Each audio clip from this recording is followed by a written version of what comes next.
5, 4, 3, 2, 1, 0. All engine running. Liftoff. We have a liftoff. Well, if I may explain.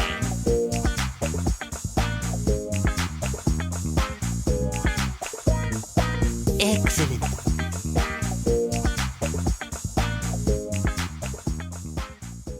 Welcome to Sacrilicious with Robin and Snerts, a Simpsons review podcast. I'm your lovable nerd Snerts, aka Joshua Stearns, and joining me is the equally delightful Robin. Don't have a cow, coward! Hey yo, Josh, what's happening, my friend?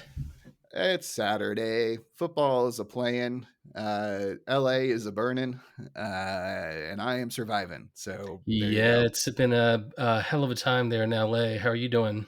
The stress is the most annoying part of this. I am very grateful that my residence is not close to any of the fires, and the people I know the closest are fine. I know one individual who I don't know if they lost their home or not, but they had to evacuate from Pacific Palisades. And I just don't have the heart to like ask this acquaintance of mine, like if they lost their home. I figure they'll tell us eventually. And it's been a busy week of podcasting too. On Monday, we did the PlayStation experience, and then I was also a part of a taping for the Who Would Win show because James Gaspey is the person who had to evacuate from the Pacific Palisades, and he's the host of that show. So he wasn't able to do the show. They've been doing this stuff for like they're on season 7. You know, they've been doing this for a very long time, and this is the first time that I can remember them missing a week. Yeah. So you have to, it's serious when they're not doing a show for James's situation, and like hopefully everything works itself out for the guy and his family. Good news is they're all safe. All the family, all the important people are safe. So that is the good news. And we did a fundraising show instead, where 5 of the past guest judges came on to do like a 5v1 with the other host, Ray. And because I'm part of the Patreon, I was able to join the Zoom feed and contribute a little bit to the show and chip in like $50 for the LA Food Bank. So, and now I am here recording with you, Sacrilicious with Robin and Snerts. We do not have any kind of fundraisers for the LA fires, but no, there are plenty don't. of good stuff out there. So if you do feel Josh, like donating, LA Food Bank is a great one. Yes, absolutely. There's all sorts of the American Red Cross, things like that could use some help right now. And but I tell you what brought it home to me a bit is one of the things, listeners, I lived in LA for over 15 years. It's where Josh and I met. And one of the things that I missed moving back to Atlanta was hiking. And my favorite hike was Temescal Canyon, which is right next to Palisades. And it's gorgeous. You hike up, beautiful hike up, but you then walk along this ridge overlooking the Pacific Ocean. It's idyllic and magical, and it is currently burnt to absolute shit. And it is so much is being lost right now, and we don't know how much will be built back, and it's very stressful. And we just wish everybody so much good wishes and luck in dealing with this horrific situation. Yeah, are you surviving Snowmageddon over there? Because, LA is burning, but the rest of the country is freezing their ass off. Yeah, we're about to get hit with temperature is going to get down on Monday to like 16 degrees, so it's going to get pretty cold. We had to take care of our pipes or they will bust, which happened to me a couple of years ago, where my pipes burst during a cold snap. But we'd had that snow, as I spoke about last time, and we ended up getting about 4 inches, which is a lot for Atlanta. And Atlantans had so much fun in the snow, watching my friends, sled down on garbage can tops and stuff like that. It was a lot of fun. But the city was entirely shut down. All the businesses closed. 4 inches of snow, not that icy of a condition, and every single thing in Atlanta shut down. So it was basically just a free day. Yeah, cool. It was fun to see. Yeah. Nice. Yeah. Well, if this is your first episode of Sacrilicious with Robin and Snerts, here's how it works. One of us will pick an episode of The Simpsons to discuss. We go through the plot, provide questionable impressions, and point out our favorite bits. This week, I picked from season 35, episode 4, Thirst Trap, a corporate love story, directed by Timothy Bailey and written by Rob Lazebnik. First Lazebnik. I First was air really date, first interested. date, one more time. First air date, 10/29/2023. Now, Robin, you wanted to talk about the director and writer for this episode. Yeah, a couple things. The episode itself is based off of a Michael Moore film called Capitalism: A Love Story that came out in, I think, 2009, just after the housing crisis, and was about the downfall of America, which this does kind of touch on some. But I was really interested. This is season 35, so last year, well, 2 years ago now. And Rob Lazebnik, I looked him up on the wiki, and he has been with the show since the late 90s. He actually did the last episode of the 90s, which was a Christmas special. And then he left for a while and he came back, and he's been working for them the last 17 years off and on. And Sure. he's just one of those people with Timothy Bailey, sorry, that has been keeping this show going. Like, Yeah. we know Yeah. all of the writers and the directors from early on, but I had never heard of these two until looking them up on this specific Wikipedia page Yeah, there's for this certain episode. individuals who have been there for the long haul. Like Al Jean has been the Al Jean. showrunner for like a long time and was a writer before that. Is it Mike or Matt Reese? This is gonna bug me. Lizebnik has been a It's writer. Mike Reese that I'm thinking Mike of. Reese. He did the same thing that Lizebnik did, where he was with the show for a long time, and then now he's kind of back as a consultant many years later. So Lizebnik has done and consistently 3 jobs: as a writer, as a producer, and as a showrunner. Okay, cool. So Yeah. he's a jack of all trades. Well, and I'm sure like they try to like allow certain writers to be a showrunner if it's their script and their baby. You know what I mean? Sure, Maybe have like more of a showrunner like role. I'm just sure. bullshitting here. I don't really know if that's the case, but like, Josh is in the business. yeah, I don't know. All right. Well, let's. Josh is in media. I am in media. That is correct. So let's do the old behind the wiki. Cue music, cue film, blah blah blah blah blah. Bum, bum, bum. Maybe I'll leave that in. Maybe I won't. I don't know. We'll find out. Wiki. So Elizabeth Banks guest starred as Persephone, a love interest to Mr. Burns, in a parody of Elizabeth Holmes. Elizabeth Holmes is an American biotechnology entrepreneur who is convicted of fraud in connection with her blood testing company Theranos. And Theranos sounds like Thanos' brother. It is, and what they did was they sold a product that was going to deliver immediate results, blood tests on a single drop of blood. So you all had to give them a single drop of blood, and they give you these fantastical immediate results. And it Yeah, turned out and to she be a did the complete fraud, and she went to jail. and much like the episode, she wore the turtleneck. You know, did the TED Talks. She Did the was TED Talk. like on magazine covers of being like one of the most rich women in the world and the most successful women in the world type of deal. And then everybody loves people who go from great heights to great fall to great Mhm. depths. And she fell hard. There's a couple references to uh, people that have gotten to those heights in this. Yeah. It's quite a few damning jokes in here, I mean, I which I remember, to love. go off on a little tangent, there's an Enron joke in an earlier episode where they basically are going up and down a roller coaster like a stock, and Yeah. then they go right into the poorhouse to finish the ride, and it says poorhouse. It's so good. So they're aware. They make fun of current events, and because this episode is from a more recent season, like this stuff is actually more current, like as far as like if you're watching the earlier stuff, they'd be talking about the 70s or 80s or whatever, because that's just how time works.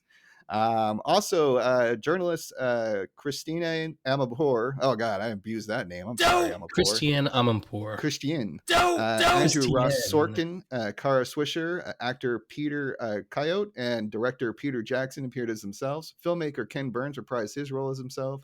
Jemmy Buffett is referenced in the episode, but no new audio was recorded. Unfortunately, Mr. Buffett died 7 weeks before the episode aired.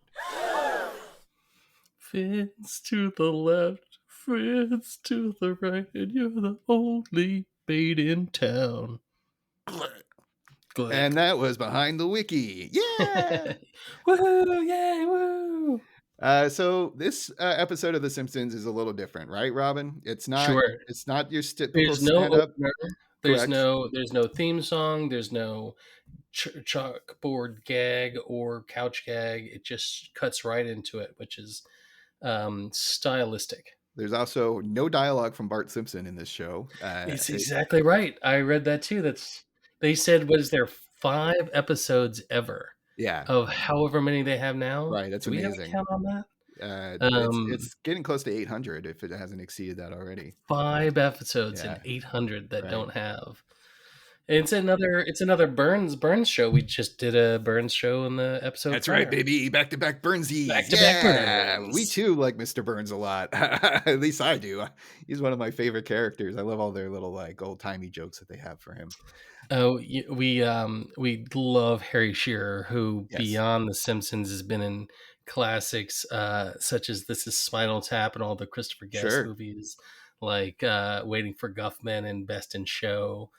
And he's getting up there in age. I think we looked it up. He's 81, I believe. 81 years old. Yeah. So he's starting to actually be Mr. Burns at this a little bit. And also you can tell the voice difference, like for him, like with his Flanders and Burns are a little bit different than they used to be.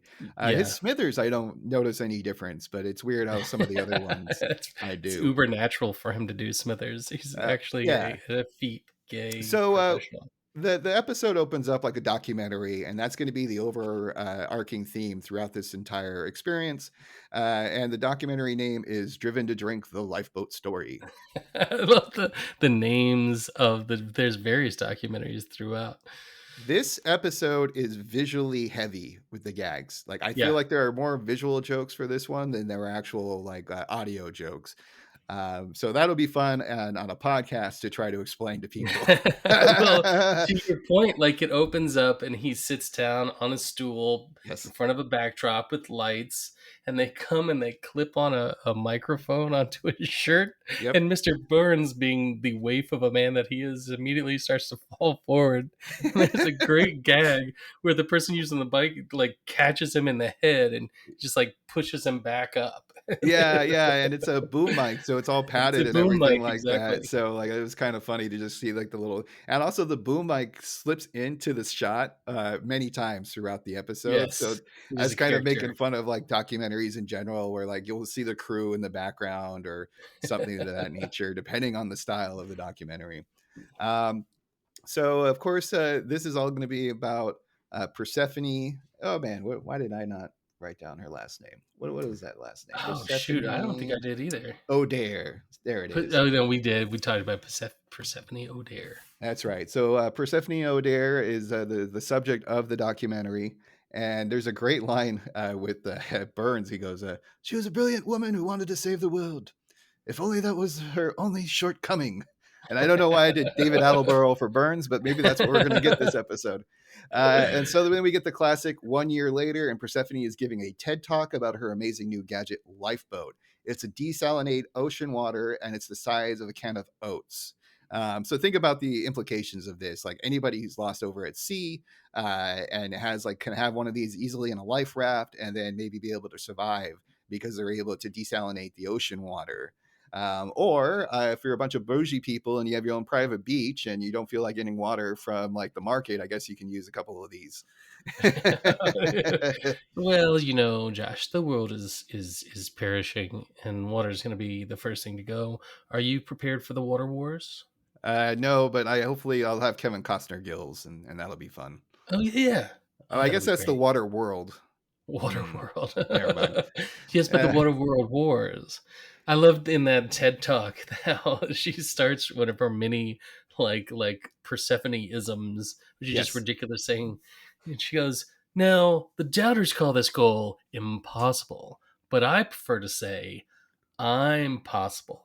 And everybody's like, "Oh yes, oh that's so." They're There's just also like a eating weird up her bullshit. Yeah, there's also like a weird like a shout out to oats, you know, like because she's like, and it's all gonna be the size of a jar A of can oats of and oats, or and oats. it like comes And up on the screen and yeah, everything. and people are like, oats, you know, it's just so random. I wonder how many people this day even know what like the old, Right, what it looks like. Yeah, yeah, the old yeah. The canister old oats. Quaker Oats can. Yeah. Yeah, yeah. I mean, it's just like, yeah, it's not that everybody knew what it looked like, and it's a Okay, weird kids, world just we live imagine a fat Pringles can. There you go. in. Got it in one, Josh. So we kick things off in the documentary at the TED Talk with Lisa, who's just head over heels for Persephone, like role model central, a powerful woman who's taking charge and making the world a better place. And she Why? gets to interview her. Yes, and why wouldn't Lisa want to interview this icon of industry, right? Oh, Lisa has always been a fan of intelligent, powerful women who run the world. Yeah, even if like you actually listen to the words that they're saying, they're full of shit. Uh, I do love how she Facts. opened up though, and we got so Persephone, you were the most B-badged Girl Scout of all time, and then followed in the footsteps of Bill Gates by dropping out of Harvard earlier. And I know you like that little gag that they had of her dropping out of Harvard. And she's like, it's the earliest ever. Our car didn't even slow down on freshman moving day. And it just cuts to like this car like driving by and grabbing like the freshman welcome kit bag. Just keep going. Yeah. And this is we also start to see even more like so first at the TED Talk and now with this interview with Lisa that Persephone is a fan of word salads and is like overwhelms listeners with fancy sounding nonsense, so she appears to be smart. And people are buying into it, like Lisa, who's like, so inspirational. And of course, like all these inspirational people, they have a tragic backstory of why they're doing what they're doing. And for Persephone, it was her father was a sailor in World War II and was stranded in a lifeboat. And he passed away eventually by unable to drink the ocean water, right? So super duper Worse, dehydration.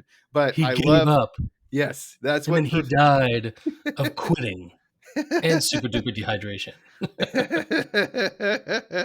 Because of course it's not just enough that he died of dehydration, like he was a quitter, and I'm not a quitter, like I'm not like my dad, type of thing. There's a great line when Lisa is asking about it. We get another Persephoneism where she goes, "Great question." And Lisa, "Great questions are the jackhammers which demo the walls built by destructophobes and create the open floor plan of innovation." Just nonsense. And Lisa's like, "I always thought that." And of course, Persephone is looking for investors, and so she's like, "Hey, Lisa, you know any billionaires?" It's like, "Well, Yeah, I love that. And she's like, "If you know any billionaires." and so there's only one billionaire in town, as Lisa states, and it's Mr. Burns. And then Persephone's eyes like light up, and he's like, "Oh yeah, I'm gonna Mr. go. Burns is a great idea. I'm gonna hook this fish," And Lisa's like, "No, he's a bad man. He clear cut a forest because he thought a squirrel was looking at him funny." And then we cut to a rip on the dramatic golfer turn.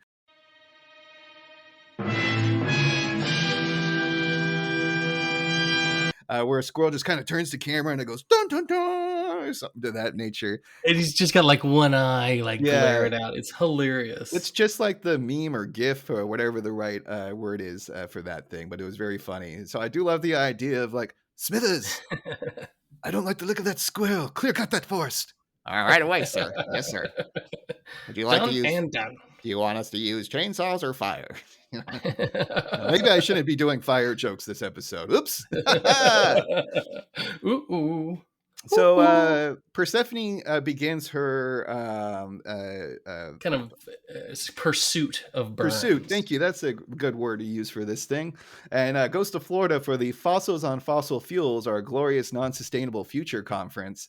And this one is I love the conference. this is full of all sorts of gags. A lot of them It's in Florida. It's important to point out that it's held in Florida.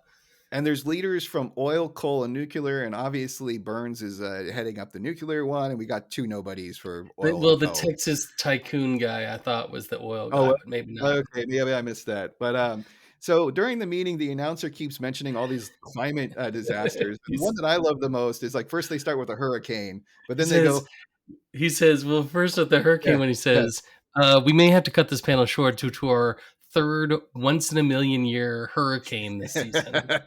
And then, folks, I have an update. I'm getting word that this hurricane is meeting up with the Everglades superfire. The visuals are great. So the first shot is of like a weatherman being blown away, and he goes, "Put this on my reel."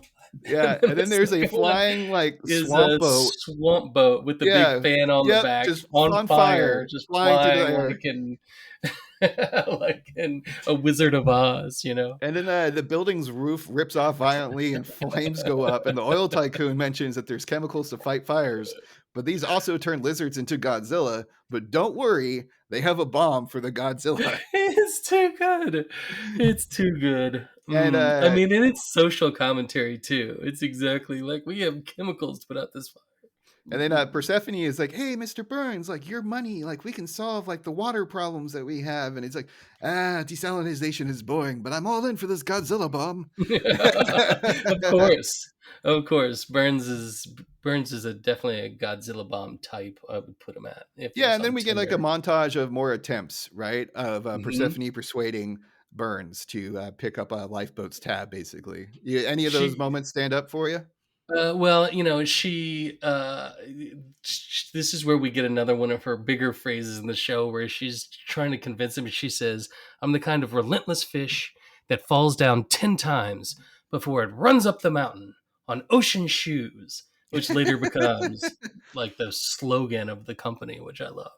But I love that she catches him up to him finally at this greenhouse Yes. where he's feeding monarch butterflies to like Venus Yep. flytraps. Yep. It's all very well drawn. I mean, you can tell their Beautiful animation animation. budget and their and the use of CGI And it's to kind of help. upsetting too. It's amazing what they can do now because back in the day when they're using pen and paper, they would have to they would get all that stuff from Korea, and if it was like too big of the eyeballs in season 5, so be it, because you do not have another 6 months to a year to have those Yeah, animators draw all that kind of stuff by hand. But now because it's CGI, they're able to do a lot more stuff with it, with color, yeah. shading, adding things in the background a lot more easier. So you get these more richer, fuller visuals. Worlds. Yeah. Yeah, yeah. I also love how Persephone goes, "Together we can disrupt big saltwater." "You mean the ocean?" "Exactly. Or should I say, excellent." And then Burns is hook, line, and sinker after that pitch. Well, so I love how she says, "Dare to choose it." Burns is like I chose to be born rich. Yeah. That is a great line. So, But I do want to let's highlight that the line you said for a second too. Together we can disrupt big saltwater. right. The ocean?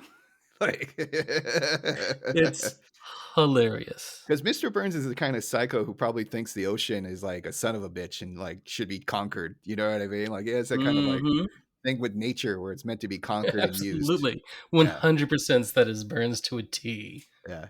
All right, so we have a big announcement, and Burns changes cooling tower A into a modern tech Because office. he's all in at this point, Yep. Josh. He is bought fully in. And this is where we start all the God. tech, Silicon Valley type office jokes. References, yeah. Everything looks very modern. Everything has very like they all look like they're having Macs, for their computer screens, and every fancy, like open office plan setups with lots of windows and shit like that. I love the kickoff to it because Burns is like, all the workers in 7G, which is of course Homer, are going to immediately fired. He's like, "Hey, that's me. Screw you, pig." And he says, "And are rehired at higher tech industry salaries." And he's like, "Bless you, pig." Yeah. We also have Lenny getting interviewed randomly in front of it. He's like, "Cooling Tower A was always Mr. Buns' favorite. So many memories." And then And we there's like pan, and there's these like bodies that are totally inside like the cooling tower. imprinted, yeah, Yeah, like they in the either like fell to their metal death, exterior, or or they while they were building it, or there was some kind of like nuclear accident that like explosion that the like blew explosion. them into the Yeah, yeah, yeah it's very some the very disturbing, but also kind of funny. It's exactly. I would say that's this whole episode. It's disturbing, but kind of funny. Yeah. Burns introduces Persephone to the wealthiest friends he knows. We get, I think it's George Bush. It might have been Jeb, but I think it's George. I thought it was W. You thought it was W? Yeah. Yeah, George W. Bush. I'm not, the Okay. dad's, George Sr. is gone, so I wouldn't think it would be him. He'd be too old. This world is imaginary, Josh. Okay. Guy Fieri, Jeff Bezos, Rupert Murdoch, Bill Belichick, and Rainier Wolfcastle. And then I love Bill Belichick being in there. The longtime coach of the New England Patriots, who and he dresses everybody like a at every schlub. other You know what I team mean? hates, Like yeah. he has like a vest on. You know, it's pretty funny. It's great. And then, like, I think underneath the vest is like sweatpants. You know what I mean? Like Yeah, in a sweatshirt. absolutely. Oh, he's known for it. It's his Right. thing. And then I also love how Rainier Wolfcastle goes like, "No, I do my investing if I have an idea that I can get with the CEO of the company." And then Persephone comes in and is all in her sexy turtleneck. She's like, "Oh, hey, how you doing?" He's like, and he starts writing a check. Always an indictment of our Arnold Schwarzenegger, who is a renowned womanizer. I love me some Arnold Schwarzenegger, but yeah, he did mess around a lot. But also, like, Get to the chopper. I don't know if I can blame him. I mean, you have these rippling muscles, like you're gonna do. We got to use them, right? It's not a tumor. So as the tech jokes continue, Lifeboat gives all employees made-up job titles that make no sense. My personal favorites were from Lenny and Carl. Carl is the brain dump magician, and Lenny is the storytelling ninja. Monty is the chief change alchemist. And I do love our Homer Simpson, who is the competency rock star. Do you mean competency? He's like, come again? Competency. And then competency. This whole episode will go very fast cuts because it's a documentary style. Yeah. So like we immediately cut back to Lisa talking about the company and praising the approach, wearing all the merch. Yep, She's got the hat on, the vest. Yeah, and she also is like, I love how like they make everybody drink out of metal straws, and look how easy they are to clean. And so she pulls one out, and she pulls out the little like pipe cleaner, and it keeps bending, and she's like, why are you bending? Wait, this is supposed to be easy. And anybody who's ever used a metal straw before and has tried to clean it afterwards knows exactly how that feels. I am sorry, baby sea The turtles. bendy ones are the problem. Like I have a bunch of straight ones at my house, and they're easy as pie to clean. That makes sense. Okay, Yeah. but yeah, a bendy one, like give me a break. I don't want anybody listening to this to think that you can't use metal straws. But I only use them. I'm using plastic straws. Massive amounts of cocaine, so that's why I need to have them. Just kidding, listeners. That's not my choice of drug. So now we do another cut to the Lifeboat Company party, and we see Persephone and Burns at the Bouncy House Castle, and the fight song by Rachel Platten plays. And this is going to be my fight song. Sacrilicious has obtained behind-the-scenes footage for Ken Burns' classic documentary covering Lifeboat's tragic fall from grace. Here is that clip.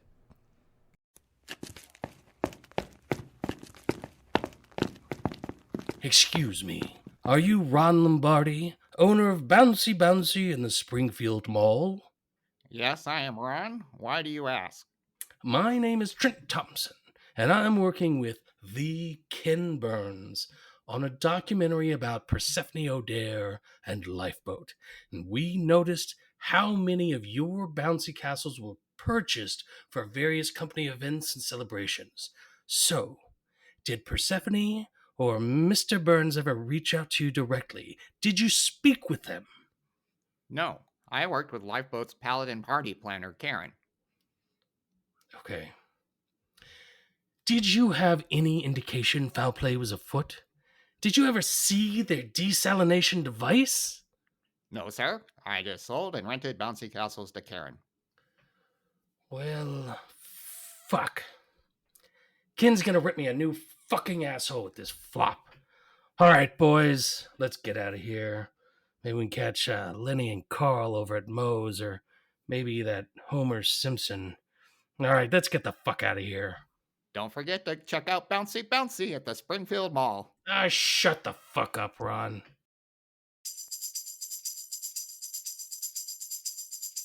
This is going to be something that comes back at least 2 more times in the rest of the episode. They love the bouncy castles and the fight song. It's a pretty great song. What did you think of It the gets me party? going. It was weird.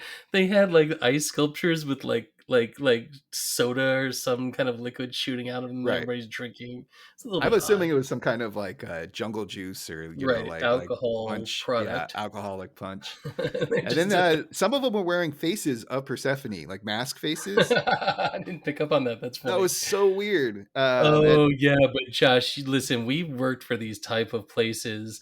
You know, we worked for a certain advertising agency in Los Angeles a long time ago that had all of these sayings plastered up on the Oh walls, yeah, just like absolutely. they have at the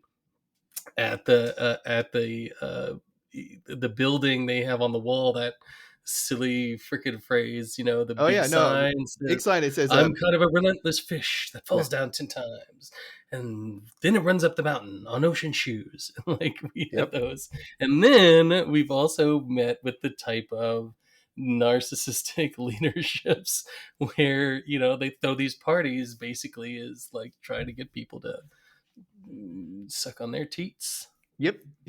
It's 100%. You guys can have some fun, but kiss my ass. Uh, I'm better though, and you all work for me. So as the documentary continues, we find out security and NDAs are much more aggressive at Lifeboat, and this is like the first little foreshadowing we get of some kind of darker undertones to all the glitzy and glamorous tech office stuff.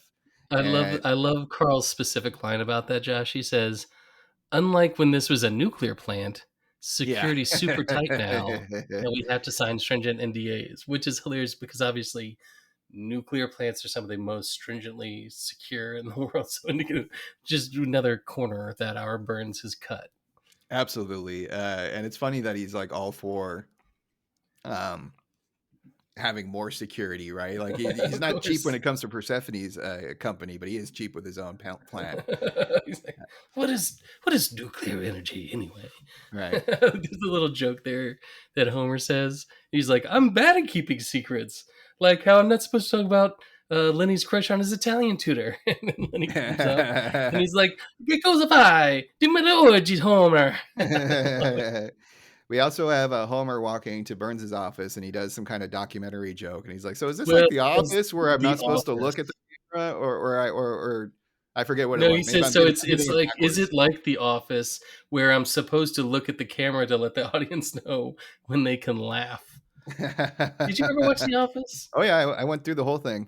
I thought it was I have not done that, but every episode I've watched, it's the great cast, very funny. once Michael Scott burnt his foot on a Foreman grill because he likes the smell of bacon in the morning, and then came into the office with it wrapped in bubble paper, bubble wrap. That's Mm-hmm. when I was like, "Oh, I'm in. Like, let's go. I'm into the end." That was the joke, huh?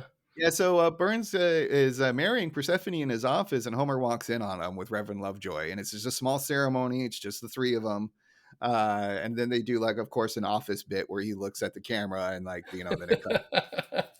And and now, then and then they, of course, in the traditional style, that's when they cut to the commercial. So he like correct. looks right at the camera and fade out. And I love just real quick, Josh, the fade back in is the sepia toned like Love Boat, except the new title is Driven to Drink, a lifeboat story. There you go. Yeah, because I keep updating the title card as needed throughout the episode for various reasons, and then we get some more interviews with the newlyweds and becoming a power couple. I love how Persephone says the first man with no blood type, and Burns mentions waking up in his hyperbaric chamber to see her bedroom door through the glass, and so like he's in this like longevity tube device, and like he's pushing his face up against the glass like with a big smile on his Looking at her face. across the hall. I love they're showing they're like now the new it couple, and Yeah. we see these magazine covers, which I love. They had like Forbes and New York Post, but the best, Josh, is they had Nintendo Power Oh, nice. with I missed him that one. dressed up as Mario and Princess Peach, He goes, "We are married." Nintendo Power Yeah, it's pretty good. was in 1989 like the greatest magazine that I Oh had yeah, ever come across. yeah. I was a big fan of video game magazines in general. Even when I got an Xbox, I signed up for the official Xbox magazine because every month they would give you not only the magazine but a free demo disc as well. Oh, nice. So I do know the joys of all that kind of stuff from back in the day before we had internet. Before the old internet, there's I no also think it's connectivity. cute that even Smithers is on board with the marriage. He has no objections, so that's kind of cool. Here's the joke, quick joke there about Burns sipping soup. They're at like a restaurant, him and Persephone, and he's sipping on this one spoon of soup. Yeah, It's just elongated joke, just him going. yeah. And the juxtaposition is pretty clear that like she is a young, woman, and he is just a decrepit any day now gonna die What is old the man. phrase they use? A May and last day of December romance. Yeah, yeah. All right. So with the money and marriage done, it's time for Persephone to actually make the desalinating device. At a meeting with investors, she mentioned samples aren't available because it's like so super secret tech stuff. And they're like, even like we can't even like have them get your urine because then they're going to find out the secret what makes this work. And of course, all the investors are like, oh yeah, that totally makes sense. And we get a weird joke from Burns where he's like, and everyone's going to get a catheter. And And they're then like, oh. and they're all excited for it. Like all these guys are like, Yeah.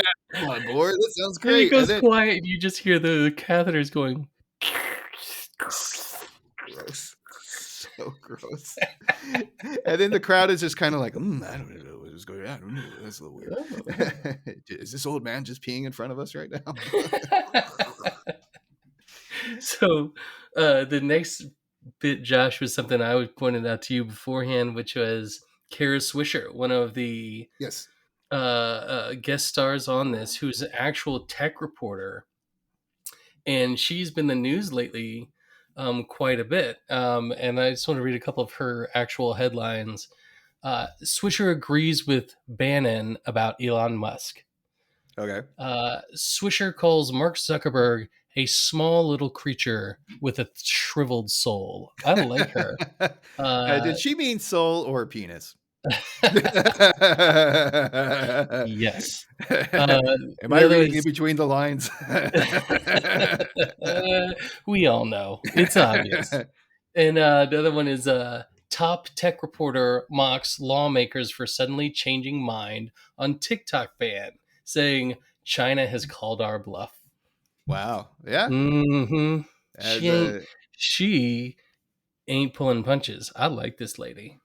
Also, it makes me think too, all these journalists to have an opportunity to be a guest on The Simpsons. Like, why wouldn't you take that? Oh, who am I playing? Myself? Oh, sure. There's 3 in this episode alone. Yeah. So the documentary begins to show cracks in the tech startup, damning journalist reports, questionable amounts of stock options, and heavy turnover.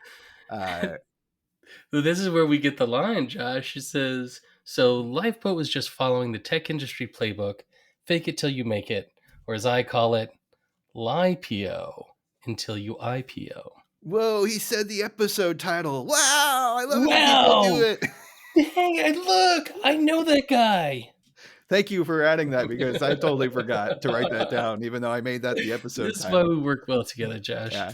I also love the fun animated bit of the employee who gets sacked and they like take his tattoo off like with this like weird like liquid injection like reversal gun. Like it looks like something from like Star Trek, like the doctor would put in your neck to like give you like the miracle drugs that are gonna fix you or whatever. A tattoo pen. But it's a is that what that is? It's like a tattoo gun. Okay. Except that it's sucking the ink out instead of putting it in.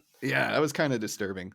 There's the other joke where Homer is like, tech salaries are the greatest. This week I gave Marge 200 stock options to go grocery shopping. And she's like, it didn't work at all. I had to put all the food back on the shelves.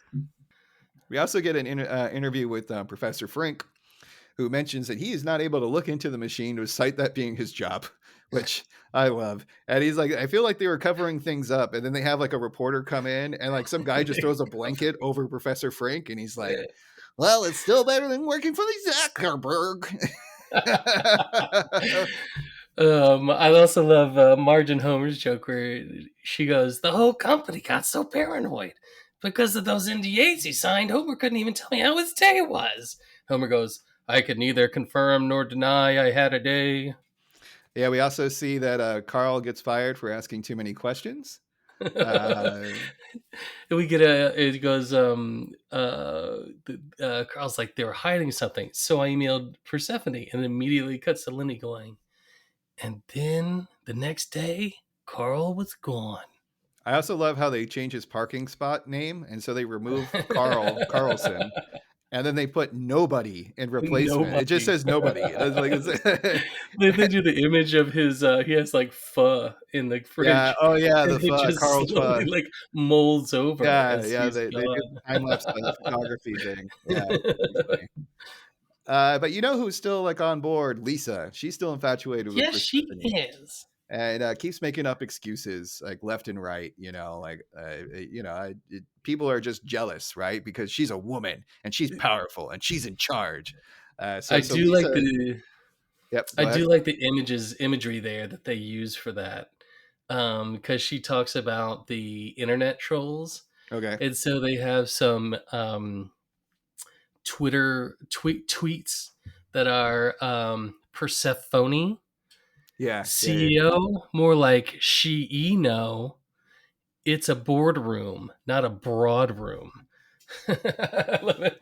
And then my favorite is like a meme. It says lifeboat stock price be like, and then it shows Ralph rolling down a Yeah, rolling hill. down the hill. It's a great, Because it's a I'm pretty great. sure that's a meme as itself. So it's like a very meta joke there, where that is a meme within the episode. Yes, exactly, exactly. That's why I loved it so much. Yeah, and then But Josh, yes. Lisa is about to have her eyes opened. Well, before that, we have a birthday party, and Oh yeah, Burns gets a house-sized bouncy castle this time. So, and it's like huge. It's the size of a house. Everybody's in there. The DJ, like the drink setup, the dancers, and of they have course, a huge cake, like a yeah, wedding size cake, and yeah, they're bouncing, and it slowly just falls over. it's so funny. And I don't know how that DJ is able to like keep going with his ones and twos if they're bouncing that much. Like that's not going to be a good situation. And of course, we got the fight song playing again. And Burns's gift to Persephone was Twitter, like literally the company Twitter. And I love this joke so much A because very specific joke, yeah. it goes, it was a bargain. The previous owner had to sell after his self-driving Mars rocket crashed into the International Space Station. And if Musk ever has to sell Twitter because he like fucking crashes something into the space station, God damn it, Simpsons will predicted it again. Didn't he sell it? I thought he had sold it. No, Maybe I'm he's wrong. still owner of Twitter. Okay. Yeah, unfortunately. He is a douchebag. Yeah, A absolutely. fucking douchebag. All Sorry. these tech guys I'm not really fans of these days. No. Mr. Burns, you deleted all negative tweets about Persephone. Is that evidence that you're in a kind of cult and won't hear any criticism of your leader? Yes, I am in a cult. It's called a marriage. A whistleblower comes through and the outline and voice makes it seem like it's Lenny, right? It's totally supposed to be Lenny.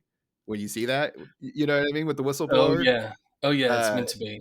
And I thought that was kind of like we'll have a fun misdirect with that later. But he basically mentions that the product doesn't work, and this sends the stocks And into it a free sounds fall. like Lenny too, just Oh muffled. yeah, no, because they're doing the voice modulator thing, and they're like, you know, whatever. So to counter the damaging Well, documentary. first, so before Okay. you move on, Yes. so the whistleblower says the lifeboat machine doesn't work, Correct. and then the headlines come across from the leaks sink lifeboat. There she whistleblows. Lifeboat ships the bed. We're gonna need a better boat, which is not Okay, I like but ships the bed. That whoa, was good. whoa, your boat is another great I one. remember that one. Yeah. Let's go by so Lifeboat fast. ships the. I like there she whistleblows. There you go. Yeah, when you're writing up my notes and everything for these episodes, it's really easy to miss some of these visual gags. So Oh thank yeah. you for being on top of it for this round. Right. So this is okay. This is going to be hard to explain, but hopefully it makes sense. This is the weirdest part of the whole fucking episode is they do a dramatic switch where Mr. Burns, because he's pissed off about the documentary, buys the company who's making the documentary that you are currently watching. And it like cuts from like dramatic, like true crime type of nonsense to It's a male narrator going, at this moment, allegations that its core technology does not work are threatening Lifeboat's very survival. Thunder rumbles. Is this the beginning of the end for the once promising startup? And that's where it cuts to a woman's voice going, uh, and the answer is absolutely not. Lifeboat will save humanity to become the world's most profitable company. Join us next time for Lifeboat Afloat, Persephone's Total Vindication. and it shows Persephone giving a water glass from the lifeboat device and giving it to a baby giraffe. Yeah, so random. And then we get a logo and it says, "This has been a Mr. Burns documentary production." Mm-hmm. And I love how his face blocks out the sun, which is a good shout out to Who Shot Mr. Burns, you know, because when he blocked out the sun for that plot. But it's just so jarring because it's a call out though to exactly what's going on is like is billionaires buying the networks that are speaking out against what they're doing. Right. No, I get that. But then it switches to either Peter Jackson or Ken Burns because they're basically like, don't worry, there's plenty of people who can make documentaries out there. Yeah, that was an odd. The transition into it is quite odd. But we do then. I know you like the Beatles joke, so like, let's go for Well, I know that we do get the line from Peter Jackson, which is the new title, which is "Salt You Need Is Love." Come on, I'm sure Josh. all the Beatle fans love that. I'm sure, and I do like how but the Beatles jokes. I didn't actually like them. The Beatles jokes are not. They're just random.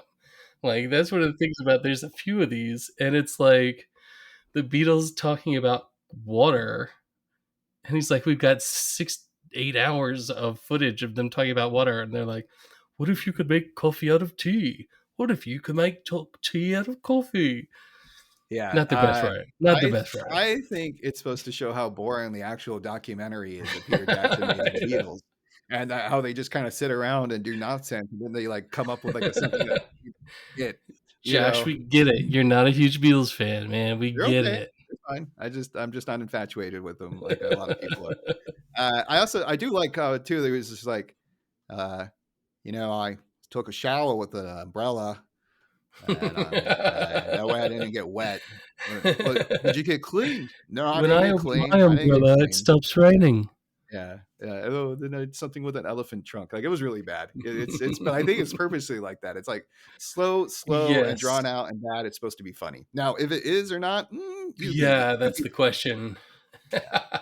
But they then there's a joke in between that and the next documentary coming up, which is where they talk in the documentary about losing the naming rights for a stadium. Oh yeah. And he goes back through all of these companies, these tech companies that have failed. FTX, which is cryptocurrency, Movie Pass, which Movie Pass, in Quibi, yeah, which was like Meg Whitman and Jeffrey Katzenberg's streaming service. Right, did not work out whatsoever. What's a Quibi? And I love that they're showing the stadium and they're just pulling the names off. Yeah, and what it ends up with is Bartles and James. I mean, my hometown. Because Bartles and James will always be around, Josh. My hometown, like first we called it Staples Center, and Staples was on its way out. Like no, like it's not a big business anymore, like it used to be. Like you know, so it's like it's kind of like okay, that's a little weird. I guess Tower Records was already taken. And then they go like crypto arena for this cryptocurrency stuff, and I'm just like, oh, what the fuck? Yeah, that's gonna last. Okay, so now basically now it's kind of being a Ken Burns style documentary, right? Don't you think? Yeah, we get a call back to our Kara, who says, despite the glut of Lifeboat documentaries, but how we turn to a storyteller who's so compelling, he made 12 hours on national parks feel like 11. Yeah, that is a great Burns. That's a great Ken Burns joke. Well, we find out that so his is called The Salt Percentage of My Tears. All right. Well, we find out the whistleblower is actually Homer because they reveal that they have like more of the actual footage from the interview, and I love The it because like raw footage, yeah. he's pissed off about a sandwich, right? So he's like, "You call this toasted? What the hell?" And, This is only lightly toasted. and so like we find out that Homer is the one who knows about this, and we have yet another plot twist where Carl has been still working on the device this whole time because he has a deep, dark secret that he doesn't want anybody to know about. He's a Jimmy Buffett fan. He's a parrot head. Cheeseburger in paradise! He says, if I didn't do their dirty work, they'd tell the world my dark secret. I've been to 700 Jimmy Buffett concerts. I'm a parrot head. Which is something he is so ashamed of. Which is I don't funny. get. Why would you be ashamed of that? Because they have a certain cachet, parrot heads, and he wouldn't want to be associated with them, I guess. But It's just so weird because like then it's they cut random. to him. They cut to him at a Several random concert, jokes in this one, and he's just like all drunk and having a good old time, and he's like, "Cheeseburger in paradise." So I tell you exactly why they did it, Josh, because in a couple lines there is a callback. So what he is doing is his job is to put into the machines something called Jabba-toast. Correct. And there's two things about that is it's a call out to Tab. Yes. It's a former drink that was That being produced, but it was went so nowhere. overly sweet. Oh, Yeah. no. Oh, Tab was the first diet soda, and it was massively popular. They only really? discontinued it in 2022, I think. Oh. My family, my mother, my aunt, drank the stuff like water. Like Really? my mom loved it. I loved it growing up. And I, yeah. Tab Interesting. was a huge thing in my family. So having the jab mention is wonderful.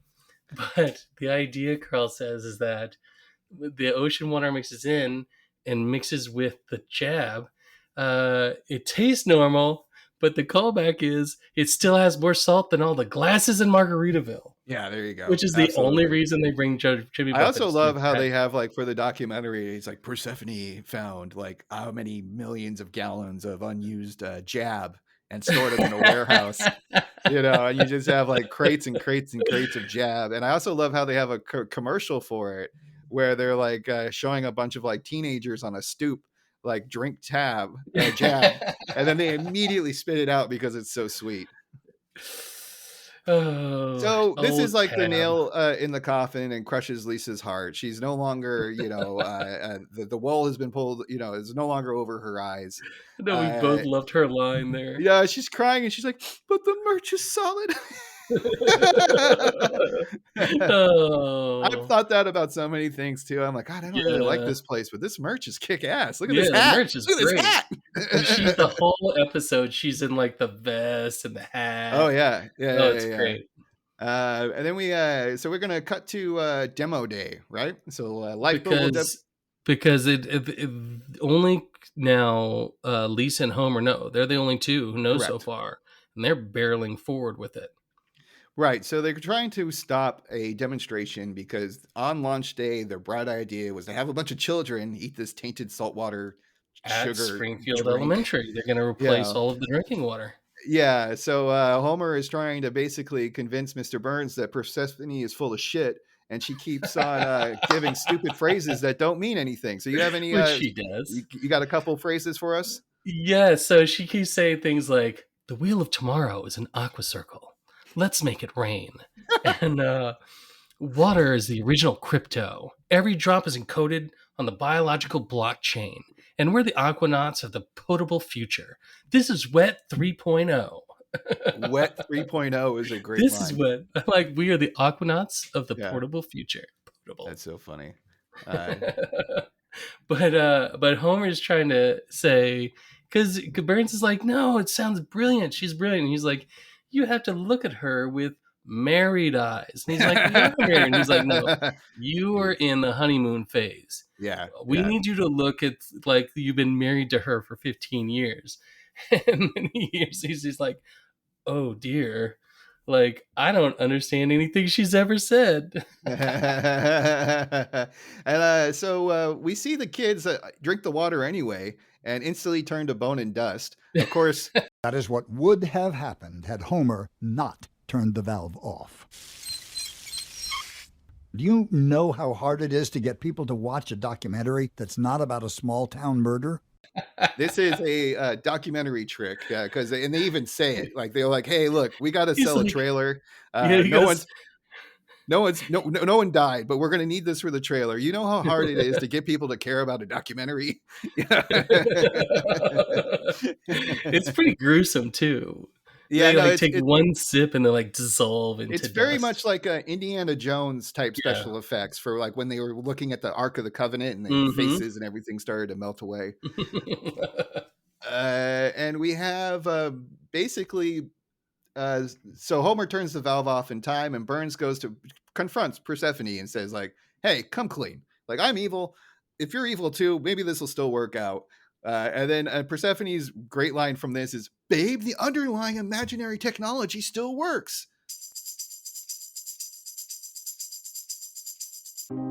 At underlying imaginary technologies, the only limitation is your own imagination. Our scientists don't concern themselves with the silly laws of physics or the limitations brought on by accepting quote-unquote mathematics. That's why we are the best in the world at what we do. Who else could create these wonderful inventions like cat translator, closed caption radio, anti-theft lunch bags, anybody? Sea shoes, DVD rewinder, mono-wheel motorbike, a mustache shield, and a baby cage. You might be asking yourself, golly, how can I invest in these marvelous inventions? Well, you're in luck. For as little as $2.75 a month, you can cut the line and be the first to invest. With a simple click of a button, you'll be a part of history. And with a little luck, it'll fit the rich. So go to uit.net.gov.org and sign up today. You won't regret it.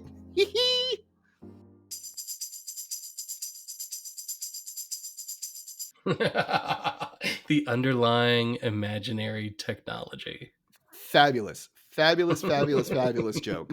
And one, again, such a send-up of Elon Musk and Mark Zuckerberg and everybody. Yes, those are my three jokes of the episode too. Is the Zuckerberg one, the Musk one with him like buying Twitter basically, and then this one with the underlying imaginary technology. Still better than working for Zuckerberg. That line is why when I was flying home from Humboldt watching this episode, I thought you and I would have fun with it. Because it's like, gives us something a little bit more modern to talk about instead of waxing on about our childhood and whatnot.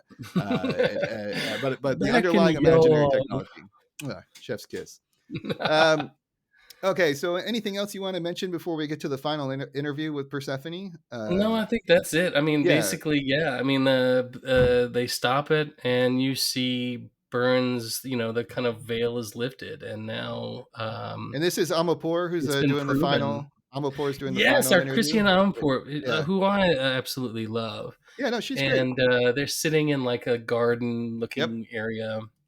Yeah, so she goes, testing showed your desalinator did absolutely nothing. Your company is bankrupt. And in the divorce, Mr. Burns somehow got your high school friends.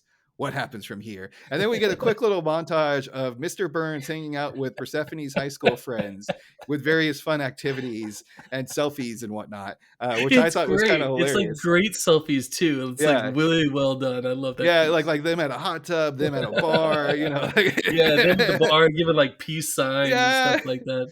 I also love the idea that people are like, yeah, of course we'll be Mr. Burns' friend now. He's our friend now. Yeah. I love that. So basically, Christiane Amirpour is like, you did nothing, you're bankrupt, and you've lost everything. Persephone goes, well, Christiane Amirpour, as you say, things have never looked better for the company. Just the modern billionaires complete like disassociation. And then they feeling. have like a weird visual switch up that's kind of funny, like because it looks like they're being interviewed at like a botanical garden, right, with a tent, and then they pan out and she's in prison, like she, you know, um, She's like, I didn't say that. You're in jail. And Persephone goes, have I ever told you about my grandfather's experience in a lifeboat? and then we find out that even that is a lie. Her dad is a CPA who likes to remove British spelling from Wikipedia. Which is like, this is a joke written for you and me, Josh. Like that, And then I they was have dying at. the tense he's like like- documentary music, right? It's like bum bum bum, and you hear click click click click click click. He's like correcting like color with a U to Yeah, right. COLOR. And my favorite was whilst to while. So a final interview of Mr. Burns by Ken Burns. The former mentions he will reconquer and get back on top in no time. Then Burns goes into his office to jump in a bouncy castle and listen to the same fight song, and we eventually hear him crying. So it's pretty clear that he is crushed by this whole situation, despite him trying to put on a bit and he says he face. lost half his fortune too, or all of it. Yeah, well, next episode he'll probably have that half back for one reason or another. This is my fight song. And then we get back my life song. Prove I'm alright song. And my power turn on. Start right now. Be strong. And, I'll play my fight song. No. I'm just waiting for you to be done.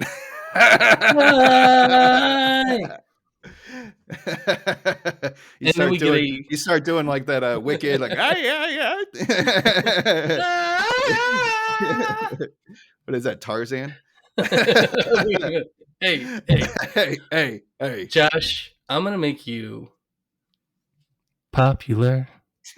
You're gonna be popular. Okay. So then the end of this episode is another callback to Peter Jackson's Beatles documentary, talking about, as we already mentioned, umbrellas. Oh, so I got ahead of my skis there. 6 hours of umbrella footage. Yeah. I just always love to like this. I do like the accents that they all have, right? Like they do, have, yes. Like Paul McCartney and who was the other guy? Lennon, was it? Like who was it like was, the drive, it was the nasal? George Harrison is sitting off to the side getting annoyed that they're not like moving on. Right. Ringo and Lennon and Paul McCartney are all just making dumbass jokes about umbrellas. Yeah. I saw an umbrelephant once in the circus. He worked for peanuts. I did like that joke. That was so stupid. So but I always like because Dana Carvey has this bit where he plays because Lennon is the one who tragically died, right? Correct. Yeah. So John is in heaven and he calls Paul and he's just like, "How's it going down there? Fill me in on everything." And he's like, "Oh well, we have this Kim Kardashian and she has a bottom." Everyone has bottoms, which makes this bottom so particular. No, it's like a new bottom. It's like a bottom 2.0. It's quite the thing. Like if you ever saw this bottom, average bottoms would just never look the same, and so like it's just I got that kind of vibe. So many I levels. kind of got that vibe from the Peter Jackson jokes that they were doing about the documentary. It's just kind of like very casual, and they had the fun British accents. So quick call out is after the episodes, they run all of the credits on Disney Plus.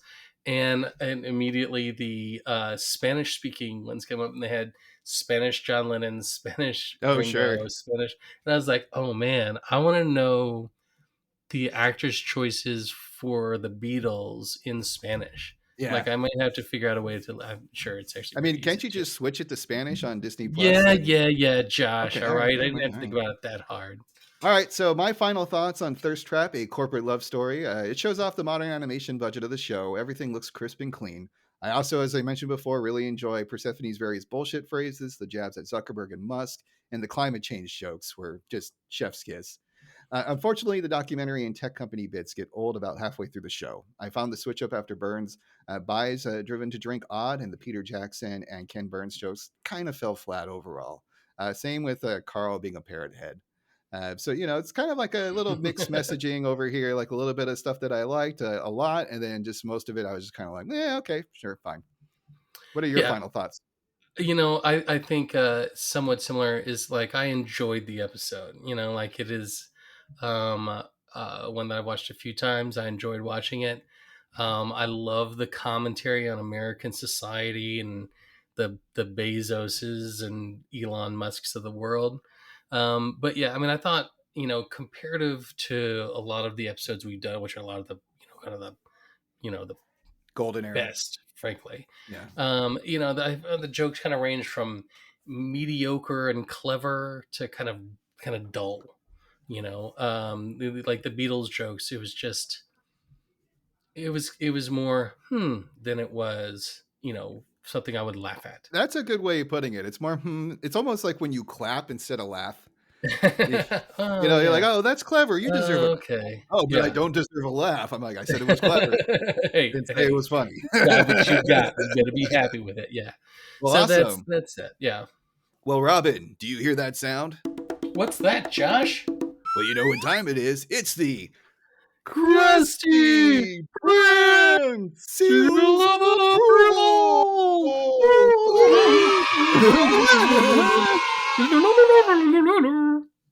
All right. Well, seeing how I picked this episode, I will go first. I gave this a 2 out of 5. Basically for the same reasons I've been mentioning before. Like, it just didn't really go beyond any of those like few jokes, like there's like 3 or 4 jokes I really like for this whole thing. I mean, I even think the repeating bouncy castle joke is great as well, but like there's just a lot of stuff kind of in between, and I personally got just annoyed with the whole like documentary format. It's a nice experiment, but I don't think it paid off for me personally. Yeah, I give this one a 1. Ooh, even lower.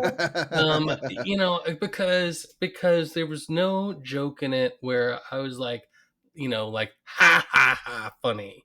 Sure. Not a single individual one. And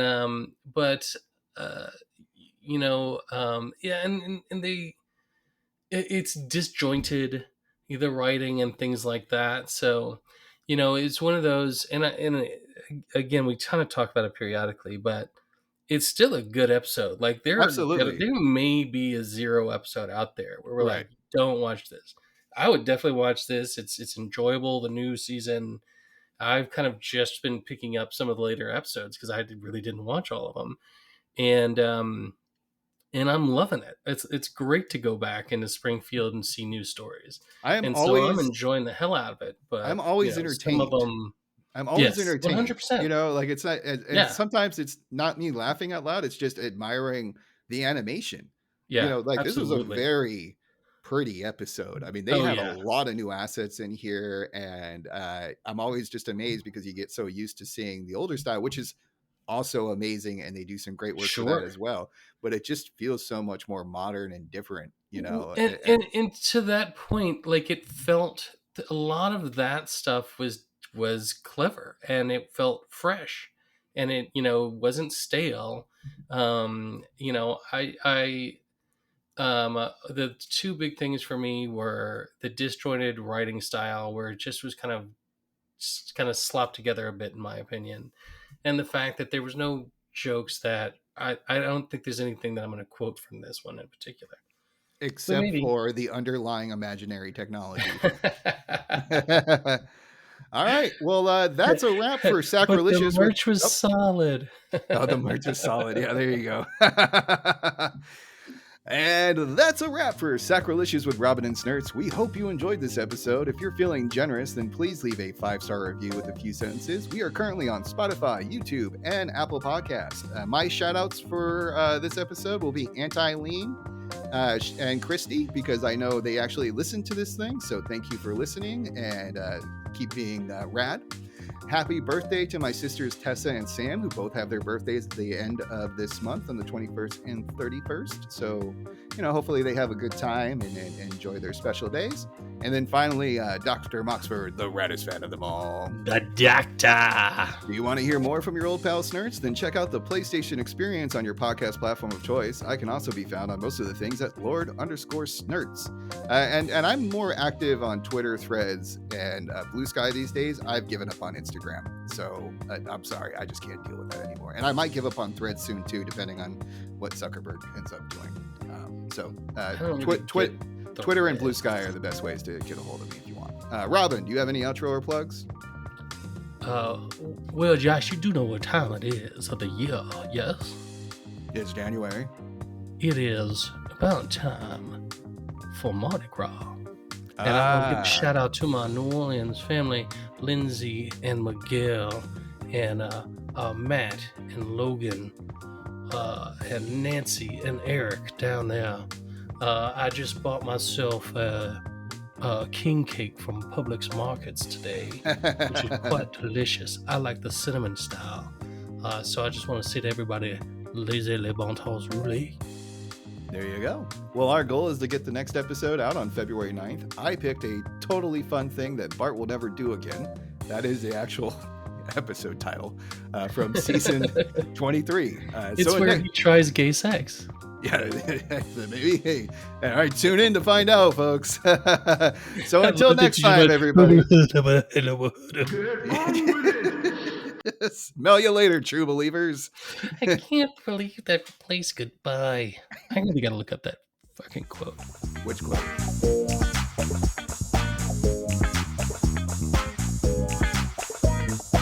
Well, if I may explain.